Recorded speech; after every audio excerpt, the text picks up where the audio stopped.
Eliab wiped the sweat from his brow as he knelt in the dry soil of Galilee, his calloused hands brushing over brittle stalks of barley.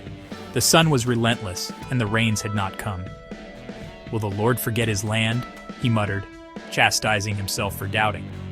That evening, the family gathered around a meager meal. Eliab's youngest son, Tobias, asked, "Abba, will we starve if the crops fail?" Eliab replied, "The Lord provided for Elijah in famine. He will provide for us." The next morning, Eliab rose before dawn. He walked to an ancient fig tree at the edge of his field and prayed aloud, "Adonai, remember your servant." As he prayed, his fingers brushed a clay jar buried in the dirt. Inside were shriveled seeds. A quiet voice whispered in his heart, "Sow them." Hesitant but filled with faith, Eliab planted the seeds in the parched soil. For 3 days he dug furrows and planted, his sons following with buckets of precious water. The neighbors scoffed, but Eliab worked in silence, his prayers constant. Weeks later, a wind stirred and thunder rumbled. Eliab woke to the sound of raindrops and ran outside, barefoot, as the heavens opened. By dawn, green shoots pierced the soil.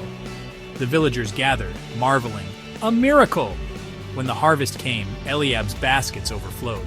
He shared freely, even with those who had doubted him. "It was not my hands," he said, "but the Lord's." That winter, Tobias asked, "Abba, how did you know the seeds would grow?" Eliab smiled.